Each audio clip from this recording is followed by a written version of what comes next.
Hello and welcome back to my channel. मेरा नाम सुप्रिया है और हमने रिसेंटली आरबीआई ग्रेड बी की प्रिपरेशन स्टार्ट करी थी 2024 के लिए। अभी तक हमने ग्रोथ एंड डेवलपमेंट के टॉपिक को कंप्लीट किया है और उससे रिलेटेड कुछ एमसीक्यूज को भी हमने कवर किया है। एमसीक्यूज में और भी ज़्यादा अपलोड करती रहूँगी जो कि उनके टॉपिक्स के रिलेटेड रहेंगे।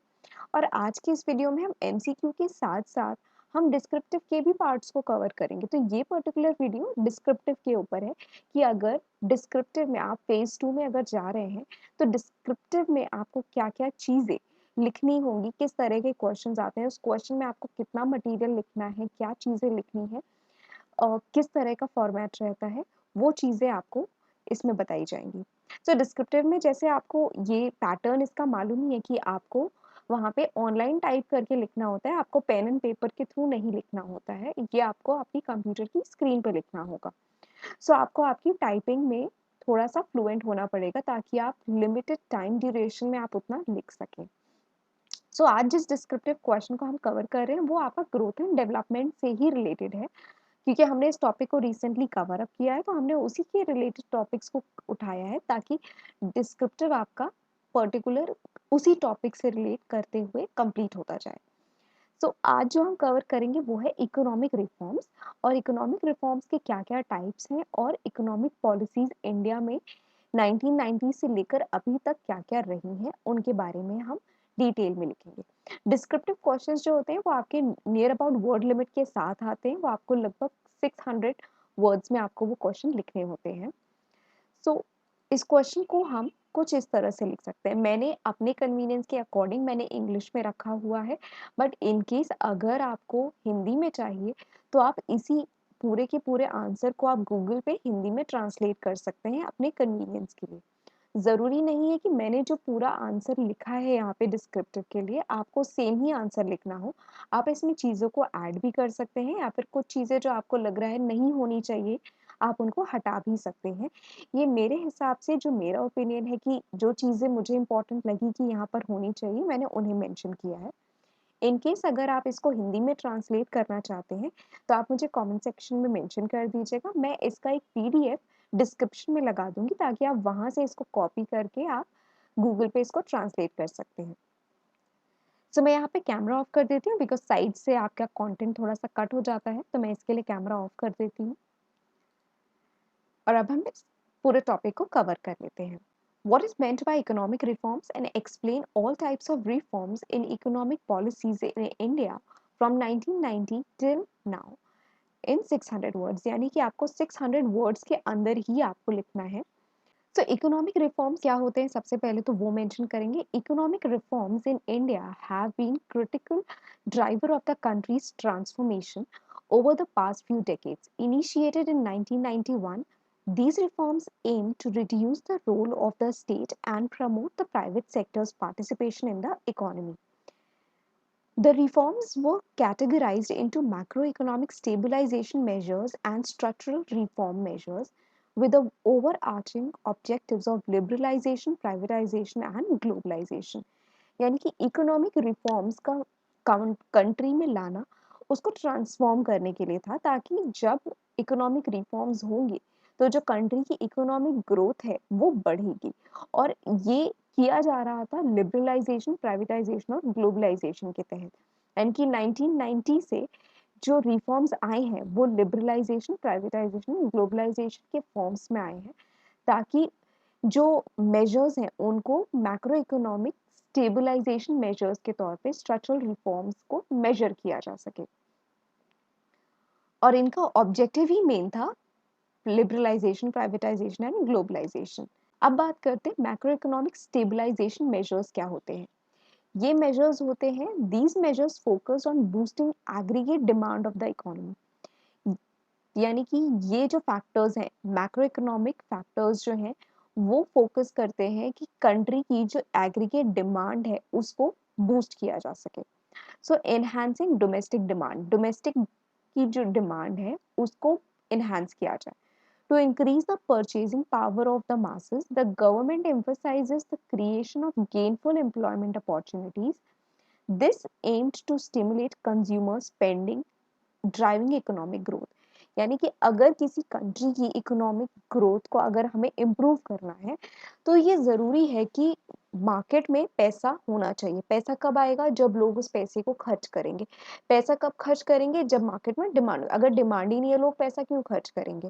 तो लोगों की परचेजिंग पावर को बढ़ाने के लिए गवर्नमेंट एम्फसाइज़ करती है। वो क्या करती है? चीज़ों के प्राइसेज़ को कम कर देगी ताकि उसके डिमांड को बढ़ाया जा सके। और जितनी ज़्यादा डिमांड बढ़ेगी, उतना ज़्यादा लोग पैसा खर्च करेंगे। पैसा खर्च करेंगे तो इकोनॉमी जो है वो आपकी ग्रो करेगी, और इसके लिए गवर्नमेंट एम्प्लॉयमेंट्स प्रोवाइड करती है ताकि वो ज़्यादा से ज़्यादा पैसा लोगों में डिस्ट्रीब्यूट कर सके। नेक्स्ट आता है आपका स्ट्रक्चरल रिफॉर्म्स। स्ट्रक्चरल रिफॉर्म्स क्या होते हैं? अनशैकलिंग ऑफ द इकोनॉमी, यानी कि removing barriers to boost aggregate supply of goods and services and enhance productivity. अब अगर डिमांड बढ़ा रही है गवर्नमेंट कि इकोनॉमिक ग्रोथ हो सके, तो डिमांड बढ़ने का मतलब है कि उस डिमांड को सेटिस्फाई करने के लिए गुड्स एंड सर्विसेज भी होने चाहिए। अगर सप्लाई नहीं होगी तो डिमांड बढ़ती जा रही है, सप्लाई नहीं होगी तो क्या होगा? अल्टीमेटली प्राइस बढ़ जाएगी। तो दोनों ही इफेक्ट नहीं होने चाहिए। इसके लिए गवर्नमेंट क्या करती है? जितने भी बैरियर्स हैं सप्लाई के बढ़ने में, उसको रिमूव करती है ताकि प्रोडक्टिविटी को एनहांस किया जा सके। इकोनॉमिक रिफॉर्म्स क्या है आपके? Liberalisation, privatisation, globalisation. ये 3 आपके मेजर रिफॉर्म्स हैं जिनके बारे में ये इकोनॉमिक रिफॉर्म्स पूरा टॉपिक कवर करता है। सबसे पहले बात करते हैं लिबरलाइजेशन की। लिबरलाइजेशन क्या होता है? ये रिलेट करता है deregulation of industrial sector, financial sector reforms and tax reforms. यानी कि सबसे पहले बात करते हैं डीरेगुलेशन ऑफ इंडस्ट्रियल सेक्टर की। Abolishing industrial licensing for product categories except hazardous ones, leading to market driving pricing. Liberalisation क्या करती है? कंट्रोल को डीरेगुलेट करती है, यानी कि जो इंडस्ट्रियल सेक्टर है उसके ऊपर जो लाइसेंसिंग है या फिर जो उसके ऊपर बहुत सारे रिस्ट्रिक्शंस है, उनको हटाती है ताकि जो मार्केट है वो इंडस्ट्रीज के थ्रू रन कर सके। यानी कि जो उसकी प्राइसिंग है, जो मार्केट में प्राइस चल रहा है, वो मार्केट ड्रिवन हो सके। इसके लिए ज़रूरी है कि जो इंडस्ट्रियल लाइसेंसिंग है उसको हटा दिया जाए ताकि उनके जो नॉर्म्स है उनको रिलैक्स कर दिया जाए, बट हैजार्डस वंस को एक्सक्लूड करके। यानी कि अगर किसी तरह के हैजार्डस प्रोडक्ट्स वाली कोई कंपनी है या फैक्ट्रीज हैं, उनके ऊपर लाइसेंस लेना मैंडेटरी होता है। वहाँ पे कंट्रोल गवर्नमेंट के पास रहता है, बट इनके अलावा जो अदर इंडस्ट्रीज हैं वहाँ पे लाइसेंसिंग को एबॉलिश कर दिया जाता है ताकि मार्केट ड्राइविंग प्राइसिंग हो सके। फिर आपका financial sector reforms, reducing the RBI's regulatory role, facilitating private banks and attracting foreign investment। यानी कि लिबरलाइजेशन में क्या हो गया? हमने कंट्रोल को फाइनेंशियली भी रिड्यूस कर दिया। यानी कि सिर्फ आरबीआई ही रेगुलेट नहीं करती है रोल को, बल्कि जो प्राइवेट बैंक्स हैं आप वो भी फैसिलिटेट करते हैं फाइनेंशियल रिफॉर्म्स को। आप एफडीआईज को भी ले सकते हैं। यानी कि अब देखिए कंट्री में जिस तरह से एफडीआई आ रही है, फॉरेन इन्वेस्टमेंट्स आते हैं, वो क्या करते हैं? कंट्री की जो फाइनेंशियल सेक्टर है उसको स्ट्रेंथन करते हैं। जितना फाइनेंस कंट्री में आता है उतनी ही ज़्यादा जॉब्स क्रिएट होती है, उतना ही ज़्यादा डेवलपमेंट होता है। तो लिबरलाइजेशन क्या करता है? डोरवेज ओपन कर देता है आपके लिए कि आप मल्टीपल तरीके से, इंडस्ट्रियल एबॉलिशिंग हो गई आपकी वहाँ पे लाइसेंसिंग की, फाइनेंशियल रिफॉर्म्स आ गए, और साथ में आपका टैक्स रिफॉर्म्स, यानी कि gradually reducing corporate taxes and simplifying tax procedures. अगर किसी कंपनी में या फैक्ट्री में अगर कॉर्पोरेट टैक्स इतना ज़्यादा है कि वहाँ की फंक्शनिंग में उनको दिक्कत आने लग जाए, तो क्या होगा? धीरे-धीरे वो कंपनीज़ बंद हो जाएँगी।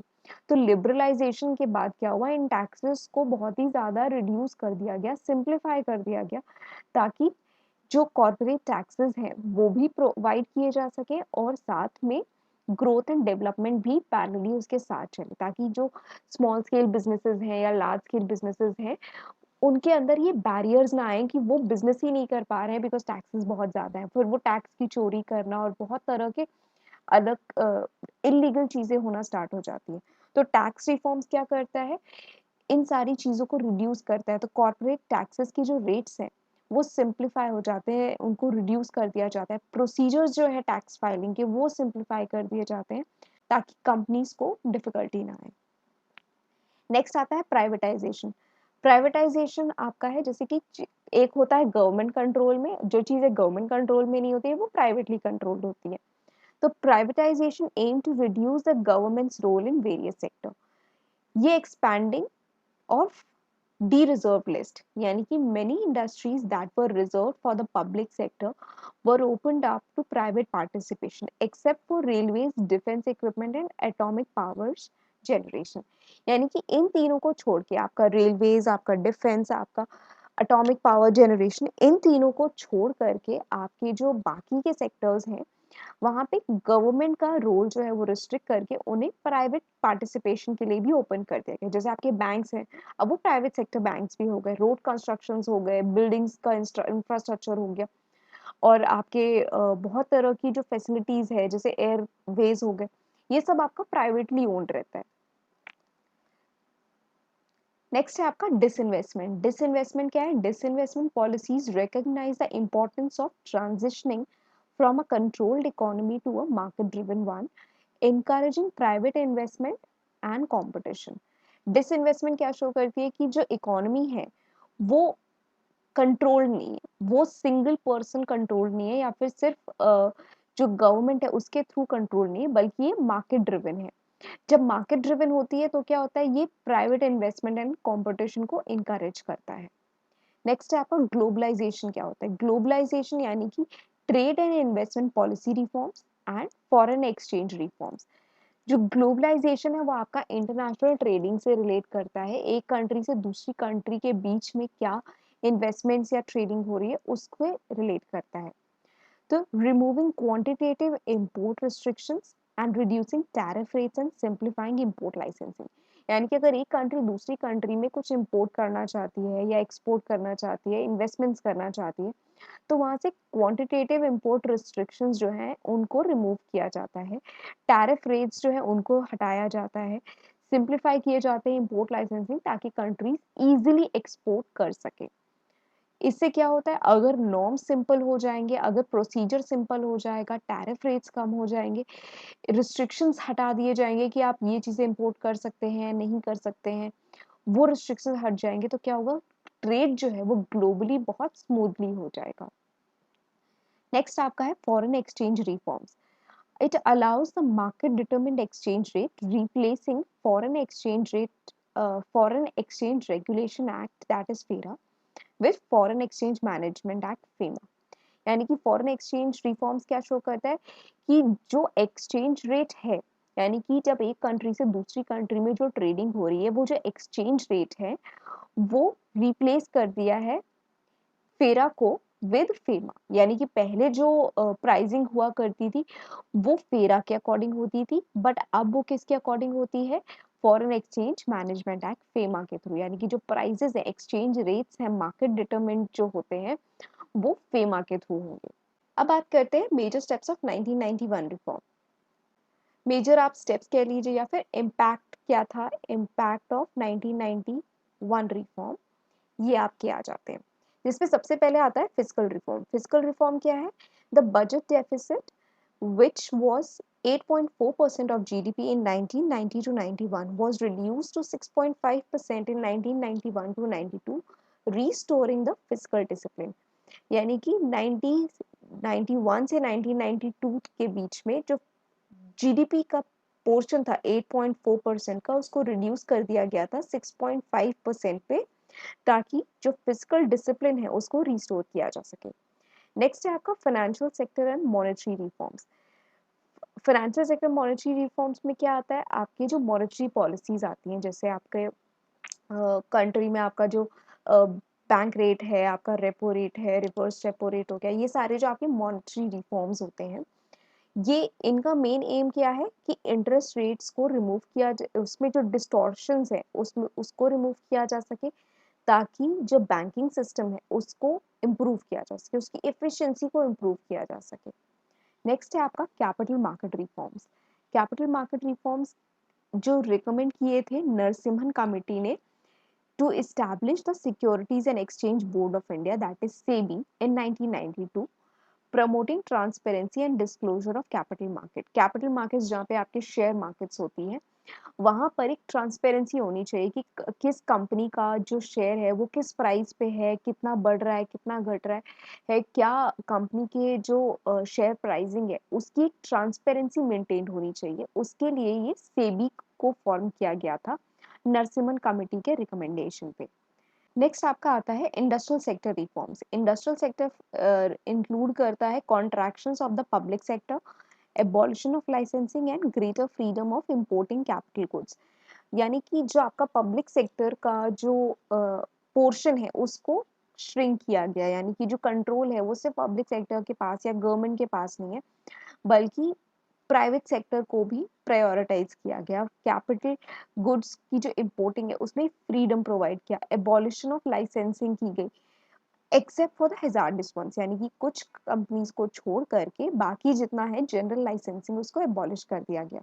नेक्स्ट है आपका free entry of foreign investment.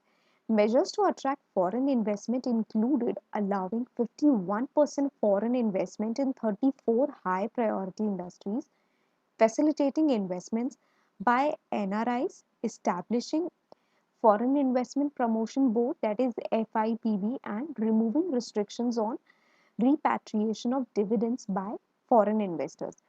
यानी कि जो फॉरेन इन्वेस्टमेंट है उसमें फ्री एंट्री, यानी कि जो अब फॉरेन इन्वेस्टमेंट है उसको अट्रैक्ट करना, यानी कि अलाउ कर देना। पहले इनिशियली ये अलाउड नहीं हुआ करता था, बट 1991 के रिफॉर्म्स के बाद 51% of foreign investment in 34 high priority industries. Investments है वो एनआरआईज के थ्रू भी हो सकता है। ये इस्टेब्लिश किया गया था एफआईपीबी के थ्रू, यानी कि एक प्रॉपर इसके लिए चैनलाइजिंग बोर्ड को इस्टेब्लिश किया गया, that is foreign investment promotion board. और ये रिमूव करते हैं किसी भी तरह के जो रिपैट्रिएशंस हैं डिविडेंड्स के ऊपर बाय फॉरेन इन्वेस्टर्स। नेक्स्ट आपका आता है रीजंस क्या है पुअर इकोनॉमिक ग्रोथ के लिए, या फिर जो इकोनॉमिक रिफॉर्म्स है उनको इंट्रोड्यूस करने की ज़रूरत ही क्यों पड़ी थी। सबसे पहले आता है कि पब्लिक सेक्टर, यानी कि जब सारा का सारा कंट्रोल गवर्नमेंट के पास है तो परफॉर्मेंस जो है वो काफ़ी पुअर थी। यानी कि many public enterprises incurred losses due to inefficient management. अगर सारा कंट्रोल एक ही पर्सन के पास होगा तो जाहिर सी बात है कि वो एक इतने बड़े देश को चलाना बहुत डिफिकल्ट काम हो जाएगा अगर सारा का सारा कंट्रोल सिर्फ गवर्नमेंट के पास है। तो उसकी वजह से परफॉर्मेंस क्या होती है, वो डिटोरिएट हो जाती है। तो इकोनॉमिक रिफॉर्म्स की वजह से जो प्राइवेट सेक्टर था वो लिबरलाइजेशन की वजह से अब प्राइवेट सेक्टर के पास भी चला गया, ताकि जो रिस्पॉन्सिबिलिटीज है वो डिवाइड हो जाएंगी, तो जो मैनेजमेंट है वो इफेक्टिव हो जाएगा। नेक्स्ट आपका है balance of payment issue. Balance of payment issue में imports were growing faster than import exports, leading to trade deficit. अगर किसी कंट्री के जो इंपोर्ट्स हैं वो ज्यादा हैं बट एक्सपोर्ट्स कम है तो वो क्या करेगा, इवेंचुअली एक ट्रेड डेफिसिट क्रिएट कर देगा। सो बैलेंस ऑफ पेमेंट का इशू जो था वो भी बहुत ज़्यादा था। तो इकोनॉमिक रिफॉर्म्स के आने के बाद ये प्रॉब्लम भी सॉर्ट आउट की गई कि किस तरह से हम ट्रेड डेफिसिट को मैनेज कर सकते हैं और इम्पोर्ट्स एंड एक्सपोर्ट्स को जो है वो उनकी जो इम्पोर्टिंग है और एक्सपोर्टिंग है उनको कंट्रोल किया जा सकता है। नेक्स्ट है आपका fall in foreign exchange reserves. Foreign exchange reserves fail two levels insufficient for essential imports। Economic reforms के आने से पहले जो फॉरेन एक्सचेंज रिजर्व्स थे वो इतने ज़्यादा इंसफिशिएंट थे कि वो सारे के सारे इसेंशियल इंपोर्ट्स में ही कहीं ना कहीं खर्च हो जाता था। तो जो पैसा है वो बहुत ही ज़्यादा रिड्यूस होता जा रहा था इकोनॉमी में, क्योंकि आप इंपोर्ट कर रहे हो किसी आपने यूएस डॉलर में आपने खरीदा, तो जो आप पैसा पे करोगे इंपोर्ट के लिए वो भी आपको डॉलर्स में ही पे करना पड़ेगा उसी कंट्री में। तो जो फॉरेन एक्सचेंज के रिजर्व्स होते थे वो धीरे धीरे क्या हो रहे थे, खत्म हो रहे थे, इनसफिशिएंट होते जा रहे थे कि इंपोर्ट्स तो हमें और करने हैं बट हमारे पास उतने सफिशिएंट फंड्स ही नहीं थे। फिर है नेक्स्ट आपका हाई गवर्नमेंट डेब्ट। Government borrowing exceeded revenue from taxation leading to increasing डेब्ट। अब गवर्नमेंट क्या करती थी, गवर्नमेंट को बहुत सारे खर्चे देखने होते हैं, अब वो धीरे धीरे बोरोइंग कर रही है ताकि वो अपने जो खर्चे हैं वो मैनेज कर सके। अब धीरे धीरे रेवेन्यू उतना आ नहीं रहा है टैक्सेशन के थ्रू जो रेवेन्यू गवर्नमेंट कलेक्ट कर रही है, वो उतना ज़्यादा नहीं है, बट जो उनकी एक्सपेंडिचर है, वो बहुत ज़्यादा बढ़ता जा रहा है। तो धीरे-धीरे क्या होगा, गवर्नमेंट क्या है, वो डेब्ट में आ जाएगी, क्योंकि उसे अपने खर्चे कवर अप करने के लिए बार-बार बोरो करना पड़ रहा है। सो व्हिच इंक्रीजेस द डेब्ट ऑफ द गवर्नमेंट। नेक्स्ट है इन्फ्लेशनरी प्रेशर। इन्फ्लेशनरी प्रेशर क्या होता है? Rising inflation required new policies for control. अब इन्फ्लेशन की वजह से प्राइसेस क्या हो रहे हैं, वो बढ़ रहे हैं। अब अगर कंट्री में इन्फ्लेशन हो रहा है और अगर प्राइसेस जो हैं वो कंट्रोल नहीं किए जाएंगे, तो क्या होगा, इकोनॉमी ग्रो करने की बजाय वो डाउनफॉल पे चली जाएगी। तो एक इन्फ्लेशनरी प्रेशर को मैनेज करना भी बहुत मैंडेटरी काम है, और इसके लिए इकोनॉमिक रिफॉर्म्स की जरूरत पड़ी थी। नेक्स्ट है आपका world bank and IMF conditions.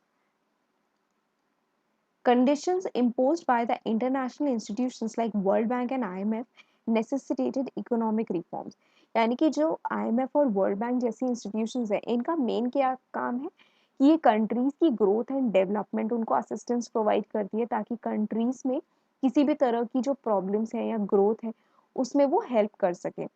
So world bank और आईएमएफ ने भी नेसेसिटेट किया था कि जो इकोनॉमिक रिफॉर्म्स हैं वो कितने ज़रूरी हैं कंट्री की ग्रोथ एंड डेवलपमेंट के लिए। अब बात करते हैं चैलेंजेस एंड फ्यूचर रिफॉर्म्स की। यानी कि सबसे पहला जो चैलेंज है वो है slow pace of reform. The pace of reform has been sluggish hindering growth. यानी कि बहुत ही ज़्यादा स्लो रही है, बहुत ज़्यादा स्लगिश रही है, जिसकी वजह से ग्रोथ जो है वो हिंडर होती है। नेक्स्ट आपका जो चैलेंज आता है वो ब्यूरोक्रेटिक रेड टेप। यानी कि excessive bureaucracy continues to stifle economic growth. यानी कि अगर गवर्नमेंट का बहुत ज़्यादा एक्सेसिव कंट्रोल रहेगा हर एक चीज़ में, अगर जो इंटरवेंशन है गवर्नमेंट का रहेगा, बहुत ही ज़्यादा ब्यूरोक्रेसी का रोल रहेगा, तो वहाँ पर इकोनॉमिक ग्रोथ क्या है, वो रिड्यूस होने लगती है। वहाँ पे कहीं ना कहीं वो स्टैग्नेंसी आ जाती है, या फिर वो प्रॉपरली ग्रो नहीं करता है। नेक्स्ट है आपका neglected social issues. Issues like disease control, pollution, rural poverty and inadequate social services need more attention. Issues like disease control, अगर कंट्री में किसी तरह की जैसे पोलियो है, उसके अबॉलिशन के लिए कितने प्रोग्राम्स चलाए गए। आपके जैसे अभी कोरोना आया, तो कोरोना के टाइम पे भी वैक्सीनेशन को जल्द से जल्द इंट्रोड्यूस किया गया, ताकि डिजीज को कंट्रोल किया जा सके। पॉल्यूशन को कंट्रोल किया जाना है। अगर पॉल्यूशन कंट्रोल नहीं होगा तो क्या होगा, हमारा जो नेचर है वो कहीं ना कहीं डिस्ट्रॉय होगा, जिसका डायरेक्ट इम्पैक्ट कहाँ पड़ता है, कंट्री की ग्रोथ पे पड़ता है। बिकॉज हर एक चीज रिड्यूस होगी, डिटोरिएट होगी, तो उसका इम्पैक्ट जो है वो ह्यूमन लाइफ पे पड़ता ही है। रूरल पॉवर्टी अगर ज़्यादा है, तो कंट्री की ग्रोथ ऑटोमेटिकली हैम्पर होती है, क्योंकि जब लोग गरीबी में ज़्यादा है तो वहाँ पर ग्रोथ एंड डेवलपमेंट जो है वो कम हो जाती है, लोगों के पास जॉब्स नहीं होती है। Inadequate social services and needs more attention. यानी कि जो सोशल सर्विसेज हैं, जैसे ग्रोथ एंड डेवलपमेंट के लिए एम्प्लॉयमेंट जनरेशन हो गया, ये सारी चीज़ों की जो नीड है वो ज़्यादा है। पोस्ट पैंडेमिक रिफॉर्म्स क्या क्या है? द कोविड-19 pandemic has necessitated a new reform agenda to support economic recovery and sustain growth. अब कोविड-19 के टाइम पे क्या हुआ, हर एक तरह की जो सर्विसेज थी वो कहीं ना कहीं स्टॉप हो गई थी। मतलब हर एक प्रोडक्शन बंद हो गए थे, फैक्ट्रीज बंद थी, कंपनीज बंद थी। जो वर्क फ्रॉम होम कर सकते थे, उनके अलावा जो मैनुअल मैन्युफैक्चरिंग रिलेटेड वर्क थे, वो सब कुछ कहीं ना कहीं स्टॉप था, जिसकी वजह से क्या, इकोनॉमिक ग्रोथ डेफिनेटली आपकी डाउन जाती है। After the pandemic has been resolve, अब बारी है उसको रिकवर करने की। यानी कि नए रिफॉर्म्स को लेकर आना पड़ेगा, ताकि वो इकोनॉमिक रिकवरी को सपोर्ट कर सके। इस पूरा जो हमने ये पूरा का पूरा डिस्क्रिप्शन लिखा है, उसका कंक्लूजन क्या आता है? कंक्लूजन है कि India's economic reforms initiated in 1991 have had a profound impact on country's economic landscape, fostering growth and development. India has made significant progress. There are challenges to overcome, including bureaucratic hurdles and unaddressed social issues. Moving forward, a credible reform agenda is crucial to ensure sustained growth and recovery from challenges posed by the covid pandemic.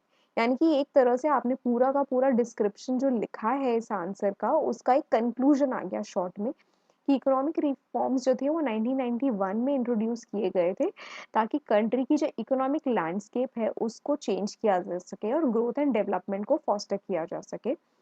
इसका major जो significant है वो progress के ऊपर है, अपने challenges को overcome करना, जो कि इंक्लूड करता है ब्यूरोक्रेटिक हर्डल्स यानी गवर्नमेंट के कंट्रोल को रिड्यूस करना, और सोशल इश्यूज जो अनएड्रेस्ड सोशल इश्यूज है उन्हें एड्रेस करना, एंड एक क्रेडिबल रिफॉर्म एजेंडा प्रोवाइड करना, ताकि एक सस्टेन ग्रोथ रेट और रिकवरी की जा सके जो चैलेंजेस आए हैं कोविड-19 के पैंडेमिक के बाद से। सो ये आपका एक पूरा डिस्क्रिप्टिव आंसर है जो आप लिख सकते हैं। आप चाहें तो एग्जाम में अगर ये क्वेश्चन आता है या इससे मिलता-जुलता कोई क्वेश्चन अगर आपके डिस्क्रिप्टिव में आता है, तो आप इसको प्रिपेयर कर सकते हैं। आप इसको एज़ इट इज़ भी लिख सकते हैं या फिर आप चाहें तो इसमें अपनी मर्ज़ी से कुछ चीज़ों को इंक्लूड कर सकते हैं, कुछ को एक्सक्लूड कर सकते हैं, जो भी आपके लिए कन्वीनिएंट हो। बट अगर आप ये पूरा आंसर एज़ इट इज़ अगर आप याद भी कर लेते हैं, इन केस अगर एग्ज़ाम के टाइम पे आपको क्वेश्चन में कुछ चीज़ें नहीं याद आई, तो आपके पास एक ऑलरेडी प्री फॉर्मेट होगा कि आपको क्या-क्या चीज़ें वहाँ पे मेंशन करनी है। और अगर आप इसको हिंदी में चाहते हैं तो आप मुझे कमेंट सेक्शन में मेंशन कर दीजिएगा, मैं इसका एक पीडीएफ आपको डिस्क्रिप्शन में प्रोवाइड कर दूँगी। एंड अगर आपको कोई डाउट या कन्फ्यूज़न हो तो आप मुझे कमेंट सेक्शन में पूछ सकते हैं। एंड अगर आपको वीडियो अच्छा लगा हो तो इसे लाइक कीजिए, अपने फ्रेंड्स के साथ इसे शेयर कीजिए and also subscribe to my channel. Thank you so much for watching.